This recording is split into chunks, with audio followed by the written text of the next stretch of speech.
자, 오늘은 느헤미야 강해 설교 13번째 마지막 시간입니다. 6월 첫 번째 주일부터 이제 1장부터 설교를 했는데 벌써 13주째가 되었습니다. 신앙의 갱신과 개혁이라는 제목으로 말씀의 은혜를 나누고자 합니다.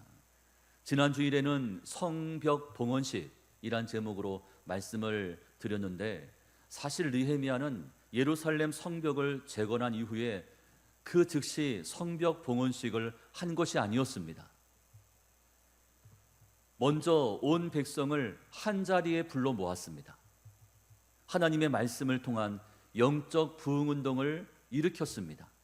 하나님 앞에 철저히 회개했을 뿐 아니라 바르게 살겠다고, 하나님의 말씀대로 살겠다고 선언하며 맹세까지 했습니다.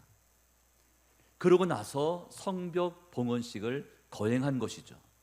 자, 성벽 봉헌식을 마친 느헤미야는 잠시 예루살렘을 떠나 페르시아에 머물게 되었습니다. 우리 6절에 있는 말씀인데 6절 말씀 우리 같이 잘 읽겠습니다. 그때에는 내가 예루살렘에 있지 아니하였느니라.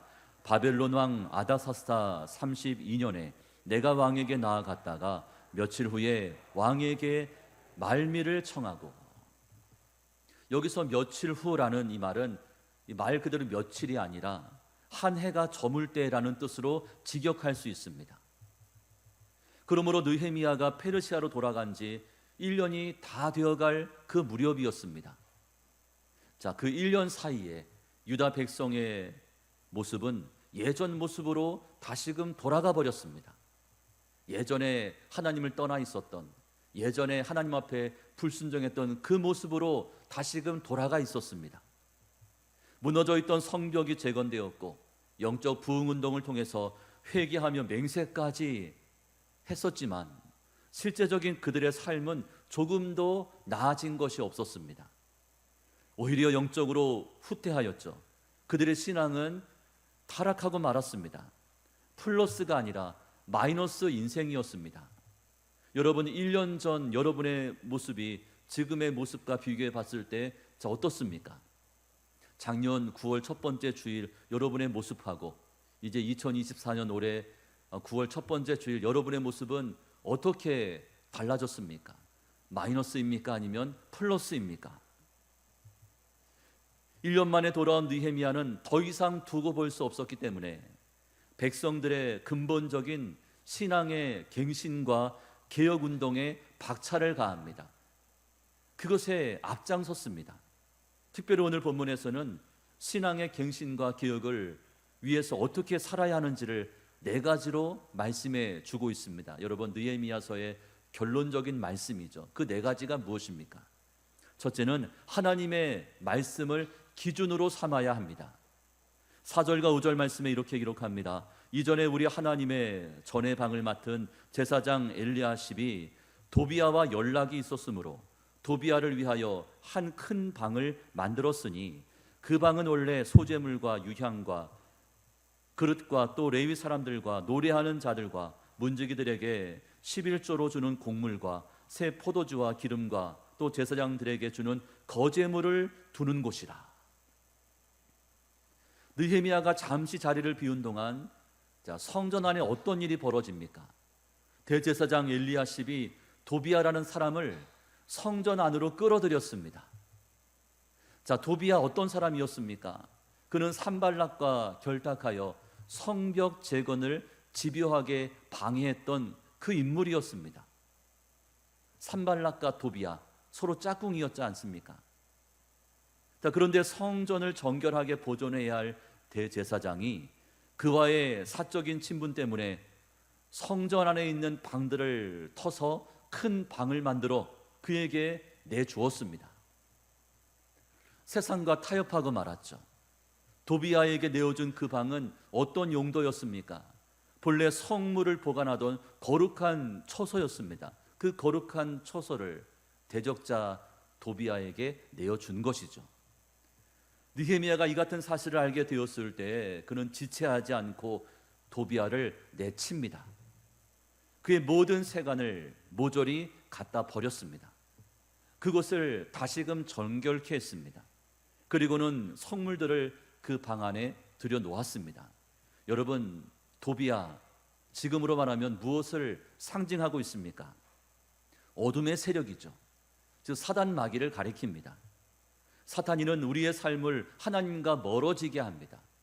세상과 타협하게 만듭니다. 하나님의 말씀이 저희를 다스리지 못하도록, 하나님의 은혜, 하나님 말씀에 은혜 받지 못하도록 지금도 끊임없이 방해하는 세력, 그들이 바로 도비아입니다. 교회를 타락시키는 존재이죠. 이런 도비아는 마치 암세포와 같은 암적인 존재입니다. 여러분, 암세포가 온몸에 퍼지게 되면 사람은 결국 죽음에 이를 수밖에 없습니다. 그러므로 저희는 우리 안에 자리를 잡고 있는 또 다른 도비아들을, 그런 암세포들을 철저하게 제거하고 또 뿌리 뽑아 내야 합니다. 그리고 어둠의 영들이 다시는 우리 안에 틈타지 못하도록 하나님의 말씀, 진리의 말씀으로 무장해야 합니다. 하나님의 그 말씀이 우리 삶의 기준이 되어야 합니다. 말씀 중심의 삶을 살아가야 합니다.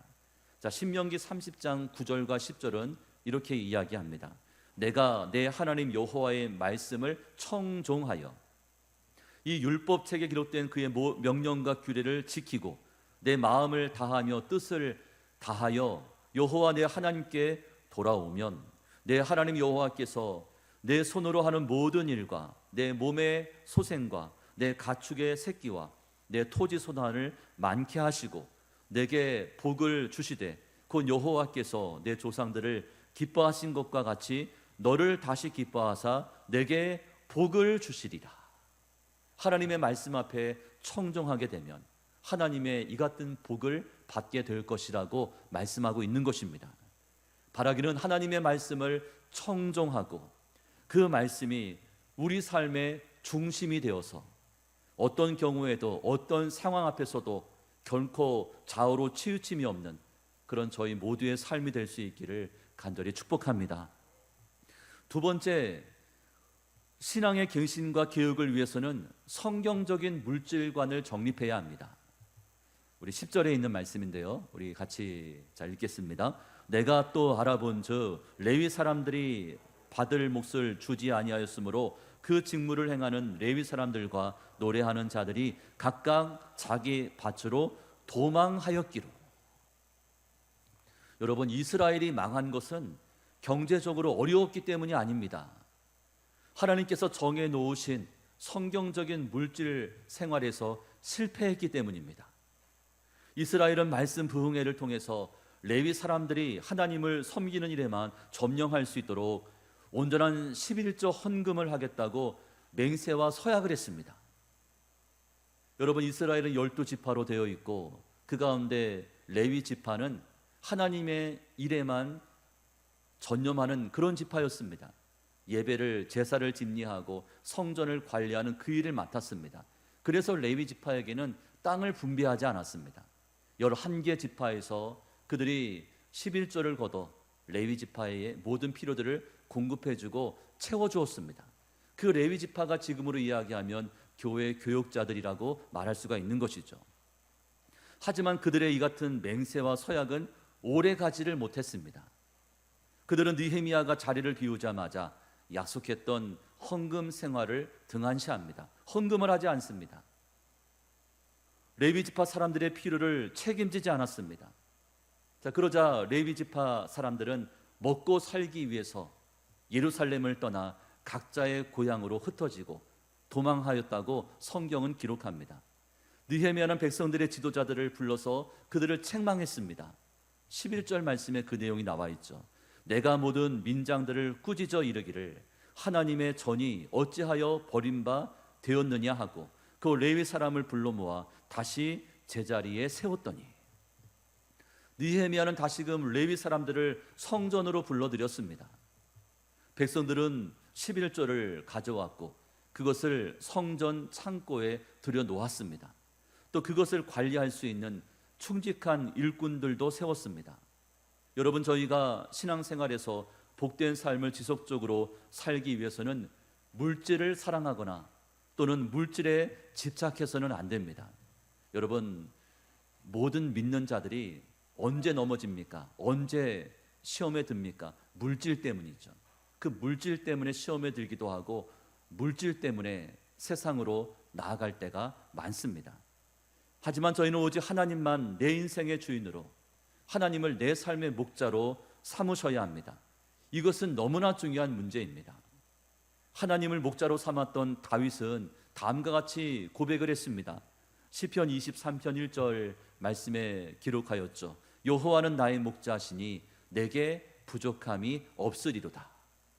23편 5절 말씀에 주께서 내 원수의 목전에서 내게 상을 차려주시고 기름을 내 머리에 부으셨으니 내 잔이 넘치나이다. 이처럼 내 삶의 목자이신 우리 하나님은 저희의 필요를 공급해 주시고 또 우리에게 복된 삶을 보장해 주시는 줄로 믿으시기를 바랍니다. 그리고 하나님 앞에 순종의 삶을 살았던 이삭에게는 어떤 이 복이 임했습니까? 창세기 24장 12절과 13절 말씀에 기록하고 있습니다. 우리 보면서 우리 같이 자 읽습니다. 시작. 이삭이 그 땅에서 농사하여 그 해에 100배나 얻었고 여호와께서 복을 주심으로 그 사람이 창대하고 왕성하여 마침내 거부가 되었다고 했습니다. 예수님 말씀하셨습니다. 누가복음 16장 13절 말씀이죠. 지파인이 두 주인을 섬길 수 없나니 너희는 하나님과 재물을 겸하여 섬길 수 없느니라. 하나님을 섬기든지 아니면 재물을, 물질을 섬기든지 양당 간에 선택하라, 그런 말씀입니다. 여러분, 저희가 이 땅에 사는 동안 물질의 유혹을 피할 수는 없습니다. 그 물질 문제 때문에 번번이 걸려 넘어질 때가 많습니다. 하지만 그런 유혹이 찾아올 때마다 저희는 그것을 단호하게 거절하며 뿌리쳐야 하는데, 자, 그러기 위해서는 성경적인 물질관, 성경적인 가치관이 바르게 정립되어 있어야 합니다. 세 번째, 신앙의 갱신과 개혁을 위해서는 주일 중심, 예배 중심의 삶을 살아야 합니다. 하나님은 엿새 동안 천지 만물을 창조하셨고 일곱째 날 안식하셨습니다. 창조 순서에 따르면 사람을 만드신 것은 몇째 날입니까? 여섯째 날이고, 사람을 지으신 후에 맞이한 그 첫날이 바로 안식일, 즉 주일입니다. 여러분, 지금의 달력을 보면 알 수 있듯이 주일은 한 주간의 맨 끝날이 아니라 첫 번째 날입니다. 여러분, 달력을 보시면 맨 첫 번째 날이 주일입니다. 그리고 월, 화, 수, 목, 금, 토, 첫날이 주일이고 마지막 날이 토요일입니다. 그러므로 저희가 하나님께서 기뻐하시는 건강하고 복된 삶을 살고자 한다면 주일을 중심으로 삶의 우선순위를 매기셔야 합니다. 자, 저희가 엿새 동안 힘써 일해야 하는 까닭이 무엇입니까? 주일을 거룩하게 지키기 위해서입니다. 사실 유대인들은 지난 70년간 이방 나라의 포로로 끌려가 있었기 때문에 안식일을 제대로 지키지 못했습니다. 지킬 수가 없었죠. 그러나 예루살렘 성벽을 재건한 이후 유다 백성들은 안식일을 지키겠다고 결심하며 서약했습니다. 안식일에는 하나님께만 예배를 드리고 하나님께만 집중하겠다고 맹세까지 했습니다. 자, 하지만 느헤미야가 그들 곁을 잠시 떠나 있는 동안에 어떤 일이 벌어집니까? 15절 말씀에 이렇게 기록합니다. 그때 내가 본즉 유다에서 어떤 사람이 안식일에 술틀을 밟고 곡식단을 나귀에 실어 운반하며 포도주와 포도와 무화과와 여러 가지 짐을 지고 안식일에 예루살렘에 들어와서 음식물을 팔기로 그날에 내가 경계하였고, 안식일 규정을 지키지 않았습니다. 안식일이 되었는데도 자기들 편리대로 자신들의 이익을 쫓아서 물건을 사고 팔았습니다. 안식일을 범했습니다. 이번에도 느헤미야는 지도자들을 불러다 놓고 그들을 꾸짖고 책망합니다. 자, 18절 말씀의 그 내용인데요, 우리 자, 18절 같이 읽습니다. 너희 조상들이 이같이 행하지 아니하였느냐? 이 모든 재앙을 우리와 이 성읍에 내리신 것이 아니냐? 너희가 안식일을 범하여 진노가 이스라엘에게 더욱 심하게 임하도록 하는도다. 자, 무엇 때문에 하나님의 진노가 임했다고 했습니까? 안식일을 지키지 않았기 때문에. 여러분, 주일을 범하게 되면 이 같은 하나님의 징계와 하나님의 진노를 피할 길이 없습니다. 다른 핑계를 댈 수가 없는 것이죠. 자, 그리고 느헤미야는 그들에게 안식일과 관련된 실제적인 지침과 명령을 내립니다. 안식일이 되면 이렇게 하라고 명했습니다. 19절 말씀이죠. 안식일 전 예루살렘 성문이 어두워 갈 때에 내가 성문을 닫고 안식일이 지나기 전에는 열지 말라 하고, 나를 따르는 종자 몇을 성문마다 세워 안식일에는 아무 짐도 들어오지 못하게 하였느니라.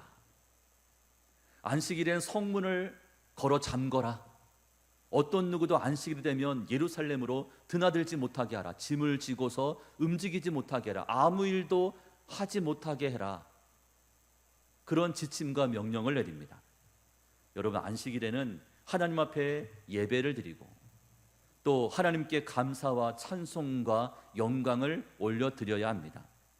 또한 안식일은 하나님의 그 크신 은혜와 응답을 받을 수 있는 참으로 복된 날입니다. 자, 믿으십니까? 아멘.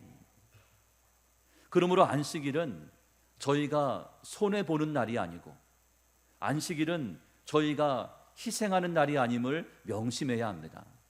안식일 날 거룩한 주일, 우리 빨간 날 쉬는 날 일요일 되면 남들처럼 늦게까지 늦잠도 자고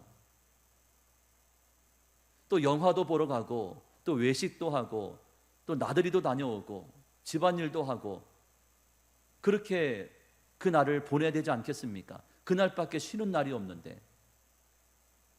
그런데 믿는 자들은 주일만 되면 아침 일찍 부지런히 챙겨서 교회 나와서 예배를 드리고 또 주방 가서 봉사도 하고 하루 온종일 교회에서 시간을 다 보내는 거예요. 이거 손해보는 거 아닙니까? 이거 희생하는 거 아닙니까? 천만의 말씀이죠. 여러분, 손해보는 것이 아니고 희생하는 날이 아닙니다. 출애굽기 20장 11절 말씀에 기록합니다. 그러므로 나 여호와가 안식일을 복되게 하여 그날을 거룩하게 하였느니라. 안식일은 복된 날이 된다고 말씀합니다. 자, 세상 사람들은 월요일부터 토요일까지 평일 중심으로 자신들의 인생을 설계하고 계획합니다. 그저 월요일부터 토요일까지 어떻게 시간을 쓸 것이고 어떤 계획을 가지고 어떻게 한 주간을 보낼 것인가, 거기에 모든 관심이 집중됩니다. 그래서 일요일만큼은, 다른 날은 몰라도 일요일만큼은 충분한 휴식을 취해줘야 6일 동안 좀 더 뛰어다니면서 자신의 꿈과 계획을 이룰 수 있다고 그렇게 주장합니다. 주일은 그저 편하게 쉬면서 즐기는 날, 그 정도로만 생각을 합니다. 자, 하지만 믿음을 가지고 있는 저희는 평일 중심이 아니라 주일 중심으로 살아야 합니다. 그저 평일 중심이 아니죠. 주일을 중심으로 해서 살아가야 합니다. 여러분, 월요일부터 토요일까지는 저 6일간의 삶은 주일을 준비하기 위한 날들입니다. 이제 내일부터 월요일이 시작됩니다. 내일부터 자, 뭐 하는 겁니까? 다음 주 주일을 준비하는 거예요. 월, 화, 수, 목, 금, 토, 9월 두 번째 주일을 준비하면서 한 날 한 날 그렇게 저희의 삶을 꾸려가는 것입니다. 그리고 오늘처럼 주일에 드려지는 영과 진리의 예배를 통해서 세상에서 승리할 수 있는 신령한 은혜, 또 하나님의 능력을 공급받아야 합니다. 그 은혜와 능력 가지고 한 주간 세상에서 사는 겁니다. 다시 말해서 주일은 단순히 쉬는 날이 아니라 재충전의 날인 줄로 믿으시기를 바랍니다. 재충전되어야 합니다. 이처럼 주일 중심, 예배 중심의 삶에 우선순위를 둘 수 있기를 주님의 이름으로 축복합니다. 네 번째는 신앙의 갱신과 개혁을 위해서 믿음의 가정을 세워야 합니다. 예루살렘 성벽을 재건한 이후 유다 백성들은 이방인들과 혼인하지 않겠다고 맹세를 했습니다. 그러나 그들은 이 약속마저 지키지 않았습니다. 심지어 대제사장 엘리야십의 손자도 과거 성벽 재건 공사를 그렇게 반대하고 대적했던 산발랏의 사위가 되었다고 했습니다. 자, 27절과 28절 우리 두 절 말씀 우리 보면서 같이 읽습니다. 너희가 이방 여인을 아내로 맞아 이 모든 큰 악을 행하여 우리 하나님께 범죄하는 것을 우리가 어찌 용납하겠느냐. 대제사장 엘리야십의 손자 요야다의 아들 하나가 호론 사람 산발랏의 사위가 되었으므로 내가 쫓아내어 나를 떠나게 하였느니라. 여러분, 결혼의 조건이 무엇이라고 생각합니까? 여러분, 결혼을 하거나 여러분의 자녀손들을 결혼을 시킬 때 어떤 조건을 따져봅니까? 다양한 조건이 있을 수 있지만 그 모든 조건의 공통 분모는 바로 사랑일 것입니다. 사랑하기 때문에 결혼하는 거죠. 그죠? 사랑을 전제로 합니다. 그런데 그 사랑은 사람의 본능적인 욕구를 만족시키기 위한 세속적인 사랑이 아니라 하나님 사랑에 그 뿌리를 두고 있어야 합니다. 하나님의 사랑이 전제 조건입니다. 하나님의 그 사랑 안에서 결혼이 이루어지고 그리고 그 사랑 안에서 믿음의 가정이 세워져야 합니다. 아시는 것처럼 저희를 향한 하나님의 사랑은 아낌없이 베푸시는 무조건적인 사랑이었습니다. 하나님께서 저희를 얼마나 사랑해 주셨습니까? 독생자 예수님을 십자가에 내어주시기까지 저희를 사랑하셨습니다.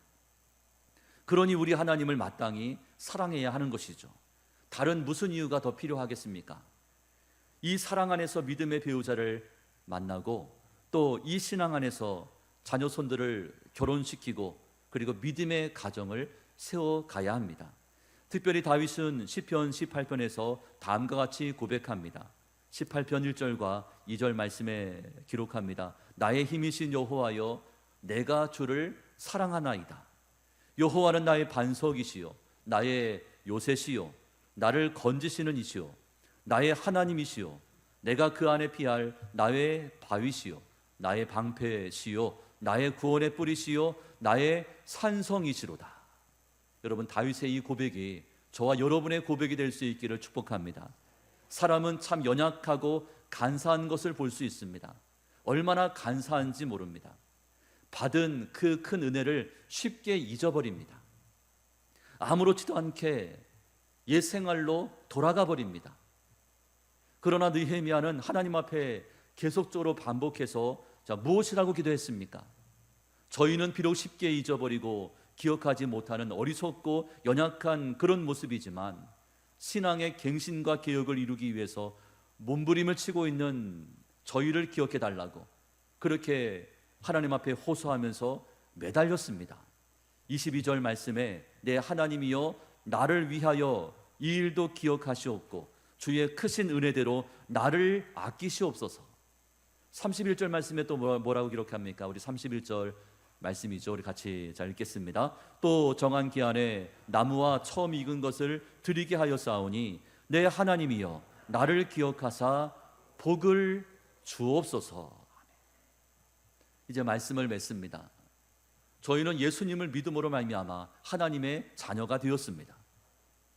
장차 저 하늘나라 천국에 들어갈 수 있는 천국 시민권을 가지게 된 것입니다. 그러므로 저희는 이 땅에 사는 동안 하나님의 자녀답게 또 천국 시민답게 그 신분에 걸맞는 모습으로 살아가야 합니다.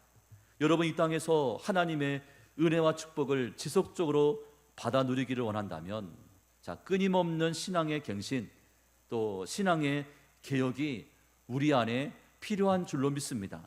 특별히 느헤미야는 신앙의 갱신과 개혁을 위한 권면과 교훈의 말씀을 결론적으로 저희에게 들려주었는데 그 네 가지가 무엇이라고 했습니까?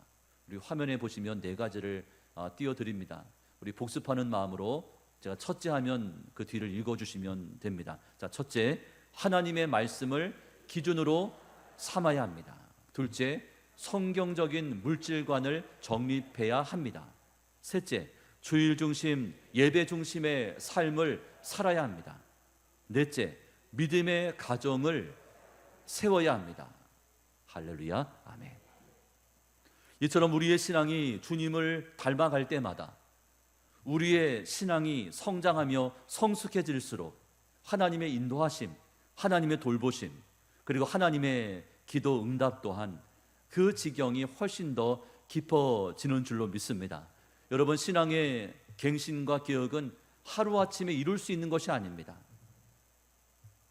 유다 백성들이 그렇게 맹세하고 서약까지 했지만 얼마 지나지 않아 예전 모습으로 돌아간 것처럼 하루아침에 완성되는 것이 아닙니다. 현실에 안주해서는 안 됩니다. 주님 앞에서는 그날까지 여러분 단순, 반복, 지속적으로 경건에 이르기를 연습해가는 그런 저희 모두가 다 될 수 있기를 주님의 이름으로 축원합니다. 아멘.